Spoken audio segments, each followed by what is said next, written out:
রাজশাহীর পবা উপজেলার বরগাছি গ্রামে একটি শিশু ধর্ষণের ঘটনা ঘটেছে, যেখানে একজন জামাতের কর্মী ওমর ফারুকের পরে এই অভিযোগটা তোলা হয়েছে।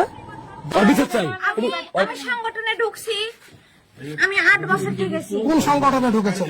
জামাতে শিবিরে। আপনি ঢুকেছেন? ভুক্তভোগী পরিবার কি বলছে, আর এই ভুক্তভোগী শিশুটাই বা কি বলছে?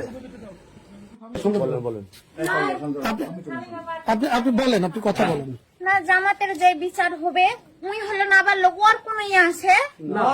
হ্যাঁ, ওর কোনো দোষ আছে? জামাতের আর শিবিরে যে ইয়া করেছে সেই বিচার আমরা নেব।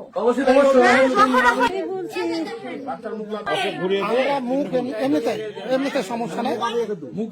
কি হয়েছে? জামা কাপড় সব খুলেছে বলো, হাতে কেরা ছিল বলো, আরো সালপালা এটা কে করেছে? তুমি চিনো তাকে? কি নাম তার? ওমর। তাই কি করে? ডাক্তারের দোকান আছে। তুমি কেন ওর কাছে গেছিলে না ও তোমার কাছে এসেছে? কোনটা? ওই আমার কাছে এসেছে।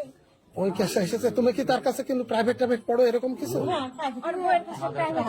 দেখি তুমি প্রাইভেট পড়তে গেছিলে, যায় তারপরে দিয়ে তখন আমার কিছু জামা সেন করে আমাকে ছুটি দেয়, আমাকে ছুটি দেয় না। 7 বেটা ছিল। তোমরা কয়জন প্রাইভেট পড়তে? 2 দুইজনের মধ্যে ওকে ছেড়ে দিয়েছে, যে তোমাকে রেখেছে। ভাই বন্ধুরা আমার। আমরা এবার যাকে অভিযুক্ত করা হয়েছে আমরা তার বক্তব্য শুনবো। আপনি প্রাইভেট পড়ান এরকম? না, আমি প্রাইভেট পড়াই না, প্রাইভেটটা পড়াই আমার ওয়াইফ। তো সেই দিন আমাকে আমার ওয়াইফ বাসায় ছিল না, জায়গায় গেছিল, বাসায় গেছিল না। তো সেই দিন বাচ্চা দুটা আসছিল পড়ায়। সচরাচর আমি বক্তব্য পড়াইতাম এক সময়, বক্তব্যে বাচ্চাদের সাথে যেভাবে যে আচরণ করতাম, এই আচরণেই তাদের সাথে আচরণ করেছি।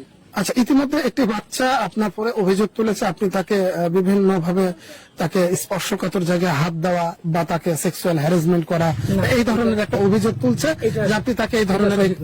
এটি সঠিক না, কিন্তু তারা তো যেভাবে বলছে ওই শিশুটুকি মিথ্যা তো বলার কথা না।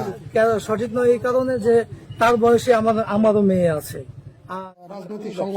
রাজনৈতিক কোন সংগঠন জামাত ইসলামের কোন পদে রয়েছে? না, কোনো পদ নেই। কোনো পদ নেই। ওমর ফারুক এটা কি আপনার ছেলে?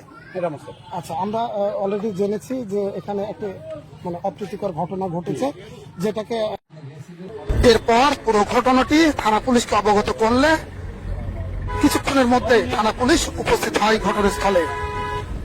এরপর ভিকটিমের সাথে কথা বলে ঘটনার সত্যতা পেয়ে এই অপরাধী ওমর ফারুককে হেফাজত